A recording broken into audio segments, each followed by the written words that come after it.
जय हिंद। भारत में राष्ट्रवाद पार्ट 2 में आप सभी का तहे दिल से स्वागत है। अगर आप पार्ट 1 प्रथम वीडियो नहीं देख पाए हैं तो पहले सर्वप्रथम उन्हें देख लें, तो फिर पुनः पार्ट 2 अपने कॉपी कलम के साथ जरूर देखें। यह सभी एग्ज़ाम के लिए महत्वपूर्ण अध्याय है। मैं यह कोशिश करूंगा जितना कम समय में बेहतर से बेहतर क्वेश्चन एराइज कर अपने हैंड राइटिंग हाथों से लिखा हुआ टॉपिक बाय टॉपिक प्रश्न का संग्रह समझाने का एवं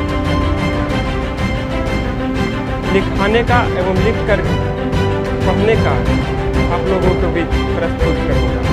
चलते हैं पार्ट 2 के प्रथम अध्याय में। 1909 ईस्वी तक पार्ट 1 अध्याय में बता दिया गया था। उसके बाद चलते हैं 1911 ईस्वी दिल्ली दरबार। यह 12 दिसंबर 1911 ईस्वी को दिल्ली में भव्य दरबार का आयोजन किया गया था। उसमें भारत के वायसराय थे लॉर्ड हार्डिंग द्वितीय। ये इंग्लैंड से जॉर्ज पंचम के आगमन के लिए दिल्ली में यह दरबार सजाया गया था, जो यहाँ पर निर्णय महत्वपूर्ण लिया गया था। 1905 ईस्वी में जो बंगाल विभाजन हमारे बंगाल वासियों के द्वारा अंग्रेज़ों ने अलग कर दिया था, उसका दिल्ली दरबार में बंगाल विभाजन रद्द किया गया। सबसे महत्वपूर्ण इतिहास के स्वर्ण अक्षरों में सर्वप्रथम भारत की राजधानी कोलकाता के नाम से जाना जाता था, जो 1911 ईस्वी में ही भारत की राजधानी कोलकाता को बदलकर दिल्ली बनाने की घोषणा किया गया और 1 दिसंबर 1912 ईस्वी को भारत की राजधानी दिल्ली स्थापित की गई एवं बंगाल को बिहार अलग प्रांत की स्थापना 1912 ईस्वी में किया गया। यह हमारे एग्ज़ाम के लिए मस्ट इम्पोर्टेंट महत्वपूर्ण प्रश्न है। उसके बाद गदर पार्टी 1913 ईस्वी की कहानी पिछले अध्याय पार्ट 1 में पढ़ा दिया गया। चलते हैं होम रूल आंदोलन 1916 ईस्वी में। यह आंदोलन 2 जगहों पर चल रहा था, महाराष्ट्र कर्नाटक एवं मद्रास तमिलनाडु, जो आज तमिलनाडु का राजधानी चेन्नई है। पहले इन्हें मद्रास के नाम से जाना जाता था। महाराष्ट्र एवं कर्नाटक में होम रूल आंदोलन का नेतृत्व बाल गंगाधर तिलक कर रहे थे एवं मद्रास तमिलनाडु में एनी बेसेंट के द्वारा। यह प्रश्न पूछता है होम रूल लिंक के आंदोलन के संस्थापक बाल गंगाधर तिलक एवं एनी बेसेंट। जगह के भी नाम पूछते हैं। बाल गंगाधर तिलक यह नेतृत्व कहाँ से कर रहे थे? तो यह बाल गंगाधर तिलक महाराष्ट्र एवं कर्नाटक से एवं एनी बेसेंट मद्रास एवं तमिलनाडु से। बाल गंगाधर तिलक महाराष्ट्र एवं कर्नाटक से यह आंदोलन कर रहे थे, जो अपना मुख्यालय बेलगांव में बनाए थे। ये अपने 28 अप्रैल 1916 ईस्वी से इनका उद्देश्य स्वराज की स्थापना करना, इसलिए इन्होंने बाल गंगाधर तिलक ने होम रूल आंदोलन के समय नारा दिए थे स्वराज मेरा जन्मसिद्ध अधिकार है और इसे मैं लेकर रहूँगा। मद्रास से एनी बेसेंट 1 सितंबर 1916 ईस्वी से ये इसका नेतृत्व कर रहे थे। इनका उद्देश्य था स्वशासन राज्य की स्थापना करना। नेक्स्ट अगले टॉपिक की ओर चलते हैं। अगला संगठन का नाम है स्वराज पार्टी। इसकी स्थापना 1 जनवरी 1923 ईस्वी को हुआ था। स्वराज पार्टी के संस्थापक मोतीलाल नेहरू एवं चित्तरंजन दास थे। स्वराज पार्टी के प्रथम अध्यक्ष चित्तरंजन दास को बनाया गया था एवं प्रथम सचिव मोतीलाल नेहरू को बनाया गया था। इनका उद्देश्य था, स्वराज पार्टी का मुख्य उद्देश्य भारत में स्वराज की स्थापना करना, जिसका प्रथम अधिवेशन इलाहाबाद में किए थे। 1925 ईस्वी में चित्तरंजन दास के मृत्यु हो जाने के बाद 1926 ईस्वी में यह पार्टी स्वतः समाप्त हो गया। फॉरवर्ड ब्लॉक की स्थापना 1939 ईस्वी में सुभाष चंद्र बोस के द्वारा किया गया था। नेक्स्ट टॉपिक आगे, गांधी युग।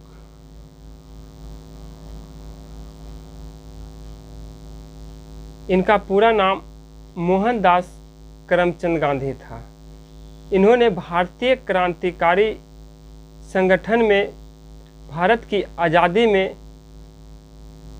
1916 ईस्वी से इन्हें जाना जाता है। इसके पहले हमारे ये महापुरुष बहुत कुछ किए, जिसके बारे में पल पल टॉपिक में इनका नाम यहाँ से छपा हुआ है। चले इनके थोड़ा सा वृत्तांत समझते हैं। महात्मा गांधी के माता का नाम पुतलीबाई एवं पिता का नाम करमचंद गांधी एवं इनकी पत्नी कस्तूरबा गांधी थे। महात्मा गांधी के 4 बेटे थे, हरिलाल, मनीलाल, रामदास एवं देवदास एवं 5वां पुत्र जमुनालाल बजाज थे। इनको इस तरह से याद रखना है, हरिलाल, मनीलाल, रामदास, देवदास, जमुनालाल बजाज, गांधी जी के बेटा। 1915 ईस्वी में महात्मा गांधी भारत आए। ये वकालत अपने दोस्त के केस में दक्षिण अफ्रीका गए थे 1892 ईस्वी में, और 1915 ईस्वी में वह अपना स्वदेश भारत आए और पहला भारत में जन आंदोलन अहमदाबाद साबरमती आश्रम की स्थापना 1916 ईस्वी में किए एवं बिहार में 1917 ईस्वी में, जो अगले अध्याय में देखते हैं, महात्मा गांधी जी द्वारा बहुत आंदोलन चलाया गया। पहला आंदोलन चंपारण सत्याग्रह 1917 ईस्वी, महात्मा गांधी का प्रथम आंदोलन के नाम से जाना जाता है एवं यहाँ से हमारे ये पुरुष की नाम भारत के स्वतंत्रता संग्राम में से जुड़ जाता है। चंपारण सत्याग्रह बिहार के चंपारण जिले में हुआ था।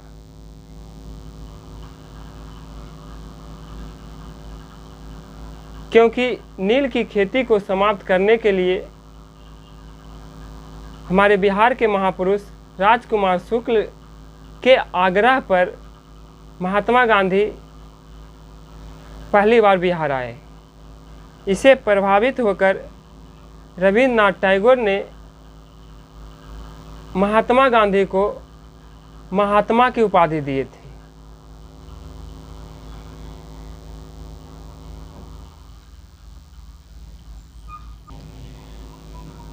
चंपारण सत्याग्रह का एक झलक, थोड़ा सा परिचय विस्तार से समझते हैं। देखते हैं चंपारण सत्याग्रह का परिचय। इससे बहुत सारे क्वेश्चन हमारे एग्ज़ाम में टच करता है। भारत में महात्मा गांधी का पहला सत्याग्रह अप्रैल 1917 ईस्वी में बिहार के चंपारण जिला में से शुरू हुआ। चंपारण जिला में किसानों के ऊपर नील बगान मालिक अधिक अत्याचार कर रहे थे। वे वहाँ 3 कठिया पद्धति लगाकर किसानों का दोहन करते थे। इस पद्धति में खेती के 20 कट्ठा में 3 कट्ठा पर नील की खेती करवाया जाता था, जिसके कारण जहाँ नील की खेती होती थी वह भूमि बंजर हो जाती थी और नील का उपज तो होता था, लेकिन आगे 2, 4, 5 साल तक उसमें कोई भी फसल अच्छी नहीं उपज पाता था, जिसके कारण किसान बहुत दुखित या परेशान थे। इस अत्याचार को कम करने के लिए बिहार के महान पुरुष राजकुमार शुक्ल ने माननीय महात्मा गांधी जी को चंपारण आने का आग्रह किया और हमारे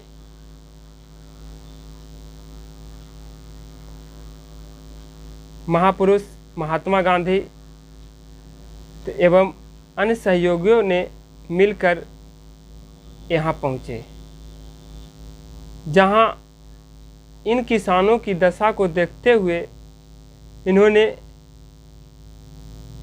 नील आंदोलन या 3 कठिया पद्धति बोलिए, इसकी समस्या को समाप्त करने का प्रयास किए, जो इसे पूरे भारत में चंपारण सत्याग्रह के नाम से जाना जाता है। अब आप लोग को चंपारण सत्याग्रह के बारे में मुझे विश्वास है पूर्ण रूप से समझ में आ गए होंगे। अब चलते हैं नेक्स्ट टॉपिक की ओर। अगला टॉपिक है खेड़ा आंदोलन। ये महात्मा गांधी जी के द्वारा चलाया गया था 1918 ईस्वी में। वह स्थान गुजरात के खेड़ा जिला में पड़ता है। खेड़ा आंदोलन चलाने का मुख्य कारण वहाँ भीषण अकाल तथा सरकार ने लगान वसूली की मांग बढ़ा रखी थी। जो महात्मा गांधी किसान गरीब है उसका कर माफ़ कर दें और जो समझ है वो देंगे, ये नारे लगाकर अंग्रेज़ों से इस आंदोलन को ऊपर उठाए, जिसका परिणाम सरकार सिर्फ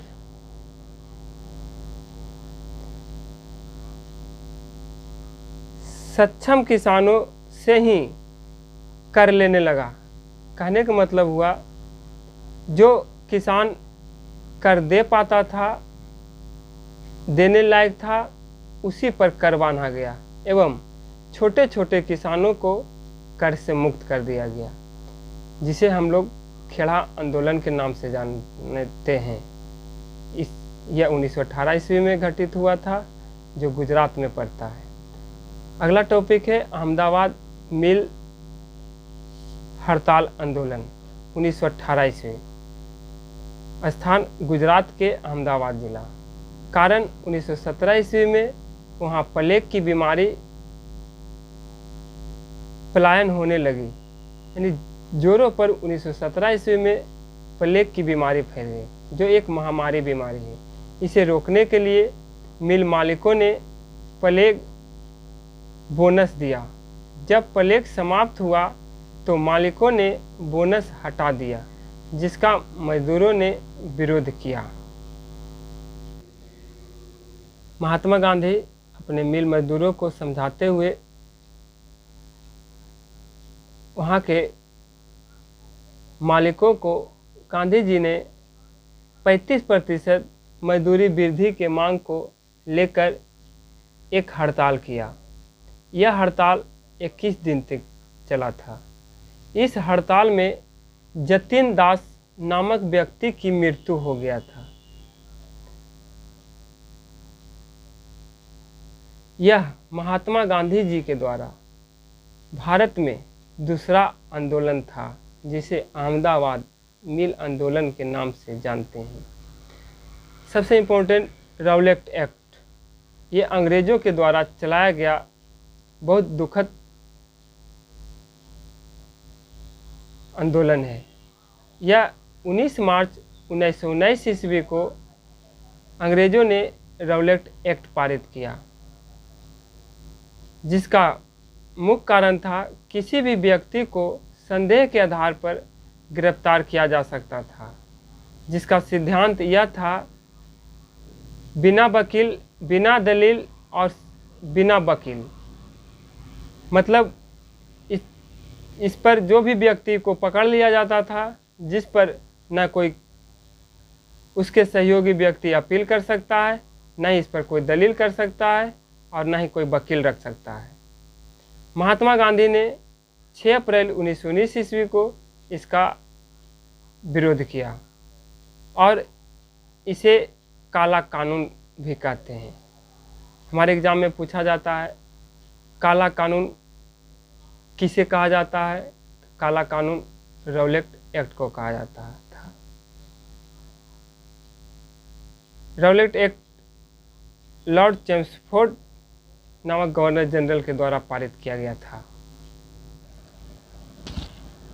राउलेट एक्ट का विरोध दिल्ली, अमृतसर, जालंधर, अहमदाबाद जैसे अन्य शहरों में इसका जोर शोर से प्रदर्शन हो रहा था।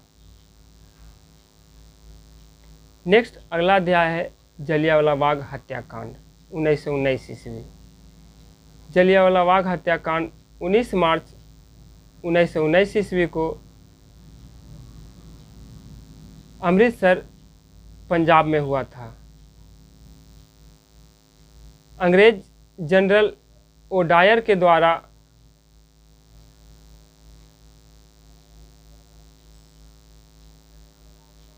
अमृतसर में जलियांवाला बाग नामक स्थान पर लोगों के द्वारा एक जनसभा हो रही थी, जहां जनरल ओडायर ने 1600 चक्र गोलियां चलवा दिया, जिससे हमारे भारतीय 2000 लोग घायल, 3179 लोग मारे गए थे,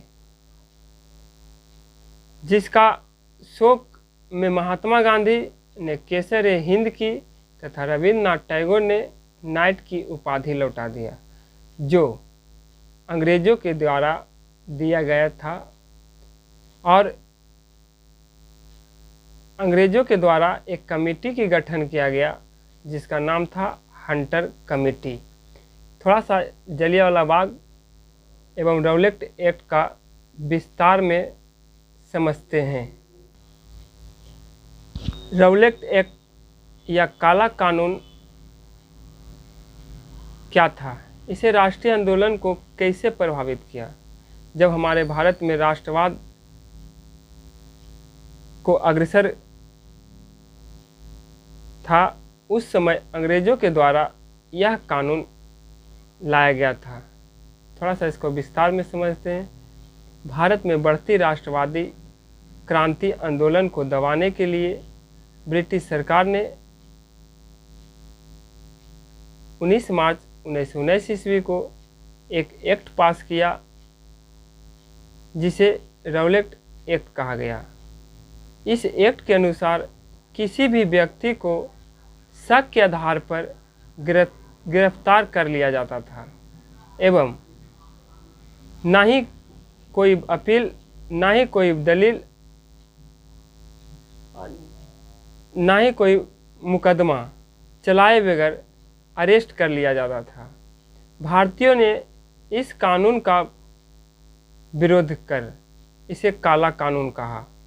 गांधी जी ने इसे अनुचित बताया और कहा यह व्यक्ति के अधिकार का हनन करने वाला कानून है। इसका विरोध में जगह जगह पर भीड़ों ने बहुत उधम तहलका मचाया, जिसके कारण पुलिस से गोलियां चला और जिससे यह आंदोलन और अधिक उग्र हो गया। जब महात्मा गांधी जी अमृतसर की ओर जा रहे थे, तब विद्रोह का जानकारी लेने के लिए तब महात्मा गांधी को अंग्रेज़ों ने इन्हें गिरफ्तार कर लिया, जिस कारण से और यह आंदोलन उग्र होकर राष्ट्रीय आंदोलन का हिस्सा बना। थोड़ा सा जलियांवाला बाग के भी बारे में थोड़ा विस्तार से समझते हैं। अगर हमारे वीडियो बेहतर लगते हैं तो और सभी विद्यार्थी के पास शेयर करने का कोशिश करेंगे, जिससे हमारे चैनल को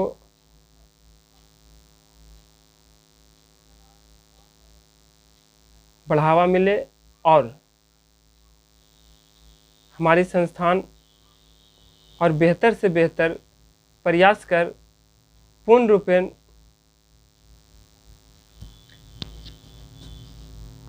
विद्यार्थियों के प्रति अग्रसर होकर संपूर्ण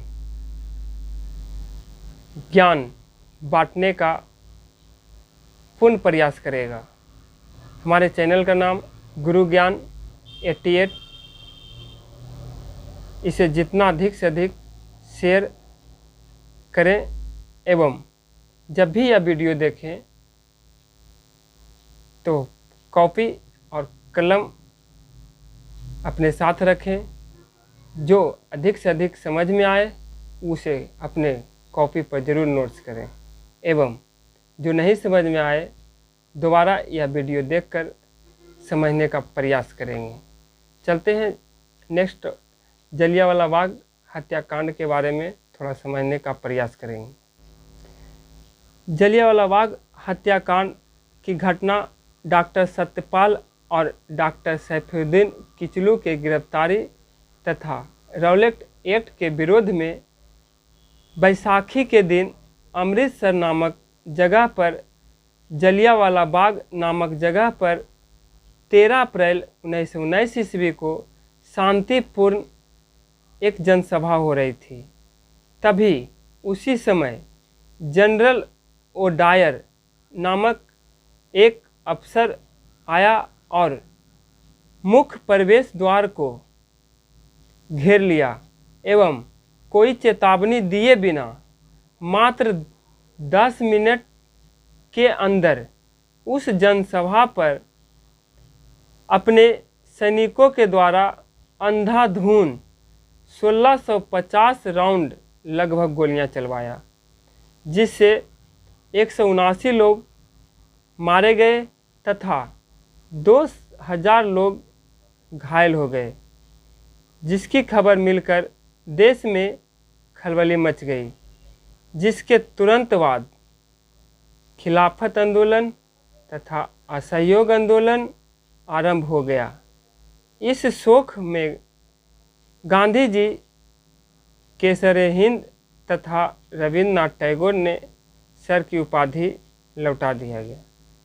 यह अंग्रेज़ों की पतन का सबसे बड़ा भूल था, क्योंकि इस आंदोलन से हमारे देशवासी पूर्ण रूपेण उग्र अंग्रेज़ों के खिलाफ हो चले थे, क्योंकि अंग्रेज़ों को हम भारतीयों के प्रति थोड़ी सी भी रहम नहीं था।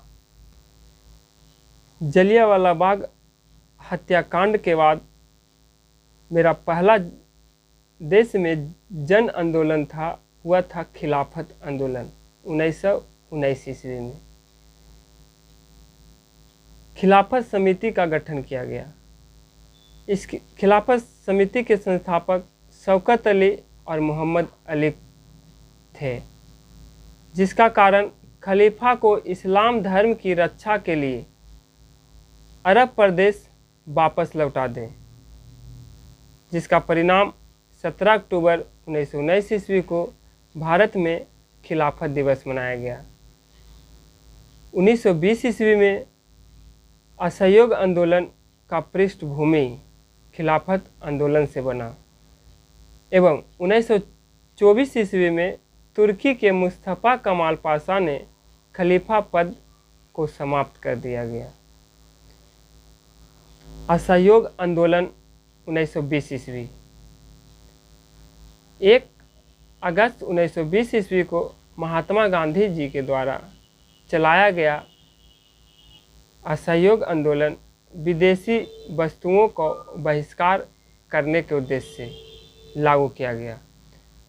असहयोग आंदोलन जलियांवाला बाग हत्याकांड एवं खिलाफत आंदोलन के कारण महात्मा गांधी ने यह जन आंदोलन चलाए, जिसका उद्देश्य मुस्लिम लीग एकता को बनाए रखना एवं स्वराज की मांग। लेकिन यह आंदोलन किसी कारणवश कुछ समय बाद एक घटना घटा, चौरी चौरा कांड के कारण यह आंदोलन को स्थगित करना पड़ा महात्मा गांधी जी के द्वारा। चलो नेक्स्ट टॉपिक पढ़ते हैं चौरी चौरा कांड के बारे में। असहयोग आंदोलन के क्रांतिकारियों ने जब चौरी चौरा नामक स्थान गोरखपुर से अपनी सभा को बढ़ा रहे थे, आंदोलन को चला रहे थे, उस समय 5 फरवरी 1922 ईस्वी को गोरखपुर उत्तर प्रदेश नामक स्थान पर आंदोलनकारियों ने पुलिस थाने में आग लगा दी, जिसका परिणाम थाना के 22 पुलिसकर्मी जिंदा जल गए और यही चौरी चौरा कांड के कारण महात्मा गांधी को असहयोग आंदोलन बंद करना पड़ा, जिसके फलस्वरूप 10 मार्च 1922 ईस्वी को महात्मा गांधी को गिरफ्तार कर लिया गया।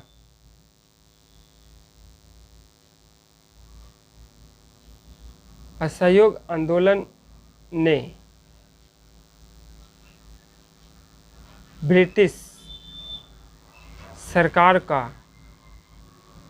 नींव को हिला दिया, जिसके फलस्वरूप अंग्रेज सरकार ने एक मिशन लेकर के आया, जिसका नाम रखा साइमन कमीशन। इसका गठन 1927 ईस्वी में 7 सदस्यीय अंग्रेज सदस्य थे, जिसके अध्यक्ष साइमन कमीशन का अध्यक्ष सर जॉन साइमन थे। साइमन कमीशन का विरोध का मुख्य कारण क्योंकि इस संस्था में कुल के कुल अंग्रेज थे,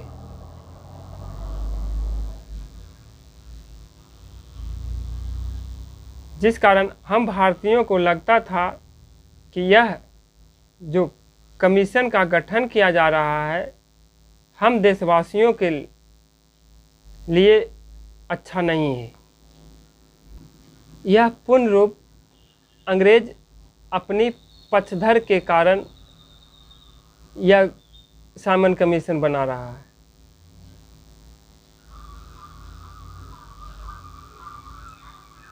जिसका बहिष्कार, साइमन कमीशन का बहिष्कार का निर्णय कांग्रेस के मद्रास अधिवेशन 1927 ईस्वी में एम.एन. अंसारी की अध्यक्षता में लिया गया एवं भारत में साइमन कमीशन का गठन 3 फरवरी 1928 ईस्वी को अंग्रेजों के द्वारा कर दिया गया, जिससे हमारे भारतीयों के द्वारा नारा लगाया गया, साइमन गो बैक, यानी साइमन कमीशन वापस जाओ। इसके बहिष्कार के दौरान लाहौर में लाला लाजपत राय को अंग्रेजों ने लाठी चार्ज में पीट पीट कर उन्हें शहीद हो गए। उस समय जब लाला लाजपत राय को अंग्रेजों ने लाठी मार रहा था, उस समय ही अंग्रेजों को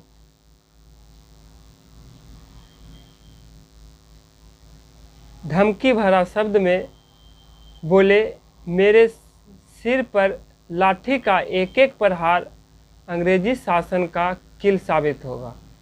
मतलब लाला लाजपत राय यह कह रहे थे कि तुम हमें लाठी से मार रहे हो, हमारा भारतीय तुम्हें किल भोंक भोंक कर मारेगा। और अंततः हमारे भारतीय वीरों ने अंग्रेजों को भारत से आखिरकार विदा कर ही दिए। इनकी कुर्बानी को बेकार नहीं होने दिया गया। चलते हैं नेक्स्ट टॉपिक और, लाहौर अधिवेशन 1929 ईस्वी। कांग्रेस के लाहौर अधिवेशन की अध्यक्षता पंडित जवाहरलाल नेहरू कर रहे थे। इस अध्यक्ष में लॉर्ड इरविन के द्वारा गोलमेज सम्मेलन को बुलाना था।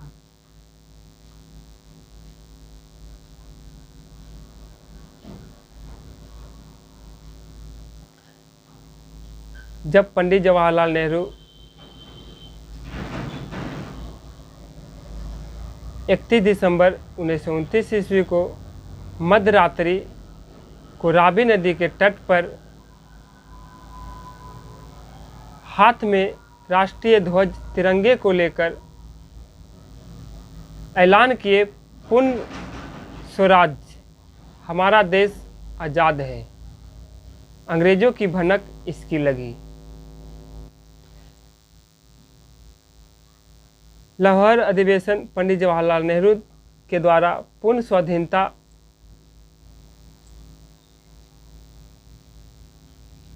का ऐलान पूरे भारत में लागू किया गया। 26 जनवरी 1930 ईस्वी को पूरे देश में पूर्ण स्वाधीनता दिवस मनाया गया था एवं पब्लिक सेफ्टी बिल पास होने के विरोध में भगत सिंह तथा बटुकेश्वर दत्त ने 8 अप्रैल 1929 ईस्वी को ब्रिटिश नेशनल असेंबली पर बम पटक दिया और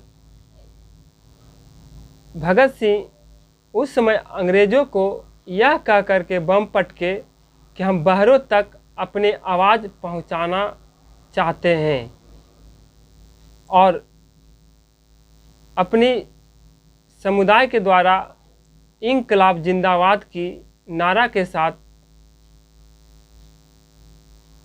अपनी बुलंदी को हौसला बढ़ाते रहे। लेकिन भगत सिंह को अंग्रेजों द्वारा पकड़ लिया गया। अगला टॉपिक है दांडी यात्रा, महात्मा गांधी 1930 ईस्वी। दांडी यात्रा 12 मार्च 1930 ईस्वी को शुरू हुआ था। इसका मुख्य उद्देश्य अंग्रेजों ने नमक के कर में वृद्धि कर दिया था, जो महात्मा गांधी नमक कानून को भंग करना चाहते थे, जिससे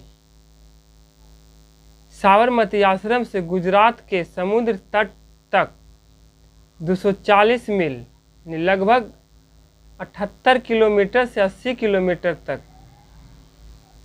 78 अनुयायी के साथ 24 दिन तक पैदल यात्रा की और आखिरकार 6 अप्रैल 1930 ईस्वी को महात्मा गांधी ने नमक तैयार किए, जिन्हें दांडी यात्रा के नाम से जाना जाता है।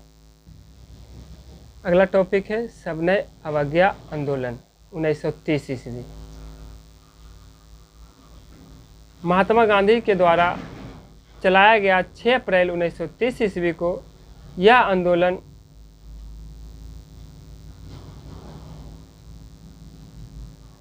ब्रिटिश साम्राज्य के विरुद्ध भारतीय राष्ट्रीय कांग्रेस तथा महात्मा गांधी जी मिलकर चलाए थे। इस आंदोलन के कारण यंग इंडिया नामक समाचार पत्र को लेख द्वारा सरकार से 11 सूत्री मांगे और उनकी मांगे जाने पर सत्याग्रह की चर्चा बंद करने को कहा, जो 31 जनवरी 1930 ईस्वी तक का समय दिया गया। जो सविनय अवज्ञा आंदोलन का उद्देश्य कुछ विशिष्ट प्रकार के गैर कानूनी कार्य सामूहिक रूप से सरकार इसको झुका देना चाहता था। हमारे क्रांतिकारी वीर जितना तेज थे उससे कई गुना तेज अंग्रेज भी थे। सविनय अवज्ञा आंदोलन का प्रभाव ब्रिटिश सरकार ने आंदोलन को दबाने के लिए सख्त कदम उठाए और गांधी जी समेत अनेक नेताओं को जेल में डाल दिया। महात्मा गांधी के द्वारा सविनय अवज्ञा आंदोलन से हमारे देश को बहुत सफलता मिली। इसके कारण और परिणाम दोनों हमें मिला। ब्रिटिश सत्ता के खिलाफ गांधी जी के नेतृत्व में 1930 ईस्वी में शुरू किया गया यह आंदोलन को सविनय अवज्ञा आंदोलन कहते हैं। इस आंदोलन को शुरू करने का निम्न कारण है। पहला है Simon commission. Sir John Simon की अध्यक्षता में 1928 ईस्वी में यह कमीशन बनाया गया था। यह 7 सदस्य आयोग था, जिसमें एक भी भारतीय नहीं थे, जिसका विरोध भारतीयों ने किया, क्योंकि देश का स्वशासन विदेशियों के निर्णय से उचित नहीं बनता है। दूसरा, नेहरू रिपोर्ट। कांग्रेस दल ने फरवरी 1928 ईस्वी में दिल्ली में एक सर्वदलीय बैठक का आयोजन किया, जिसमें समिति ने ब्रिटिश से डोमिनियन स्टेट की दर्जा देने की मांग किया, लेकिन नेहरू रिपोर्ट स्वीकार नहीं हो सका और सांप्रदायिकता की भावना उभर कर सामने आई, जिसे बचाने के लिए गांधी जी ने सविनय अवज्ञा आंदोलन करने की पेशकश की। तीसरा कारण है पूर्ण स्वराज की मांग। कांग्रेस दल ने 26 जनवरी 1930 ईस्वी को पंडित जवाहरलाल नेहरू की अध्यक्षता में से रावी नदी के तट पर आधी रात को पूर्ण स्वतंत्रता दिवस मनाने की घोषणा की, जो पूरे देश में उत्साह की एक नई लहर जागृत हो गई। पूर्ण स्वराज की मांग 26 दिसंबर 1929 ईस्वी को कांग्रेस दल के द्वारा रखा गया था, जो हमारे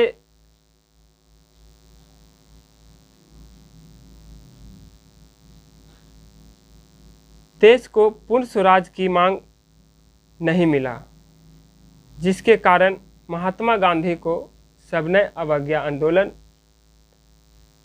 करने का उद्देश्य मिला। सविनय अवज्ञा आंदोलन से हमें बहुत कुछ हद तक सफलता या परिणाम मिला। पहला परिणाम, सविनय अवज्ञा आंदोलन ने समाज के विभिन्न वर्णों को राजनीतिकरण किया तथा अंग्रेजों के खिलाफ लड़ने की शक्ति मिली। हमारे भारतीयों को बहुत हद तक अंग्रेजों के कूटनीति का पर्दाफाश हुआ। दो नंबर है, इस आंदोलन में महिलाओं का भी काफ़ी प्रभाव देखा गया। सविनय अवज्ञा आंदोलन में हमारे देश के महिलाओं ने भी अपनी देश की गरिमा को बचाने के लिए चढ़ बढ़कर हिस्सा लिए। इस आंदोलन से सबसे महत्वपूर्ण परिणाम सरकार द्वारा भारत शासन अधिनियम 1935 पारित हुआ, जो हमारे संविधान का एक रीढ़ की हड्डी बनी। आज का क्लास यहीं पे विराम देते हैं। भारत में राष्ट्रवाद पार्ट 3 के लिए हमारे इस YouTube चैनल को अधिक से अधिक शेयर एवं सब्सक्राइब कीजिए, ताकि हमारे संस्थान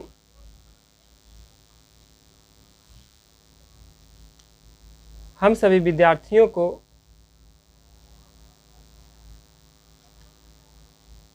कुछ हद तक बेहतर से बेहतर कम समय में अधिक परिणाम दे सके। मेरा संस्थान एक प्राइवेट संस्थान है, जो बच्चों को प्रतियोगिता आधारित तैयारी कराया जाता है। हमारे संस्थान का नाम आयुष्मान विद्यापीठ है। अगले वीडियो के लिए हमारे चैनल से जुड़े रहें और अधिक से अधिक लोगों को जोड़ें। जय हिंद। मिलते हैं अगले वीडियो में।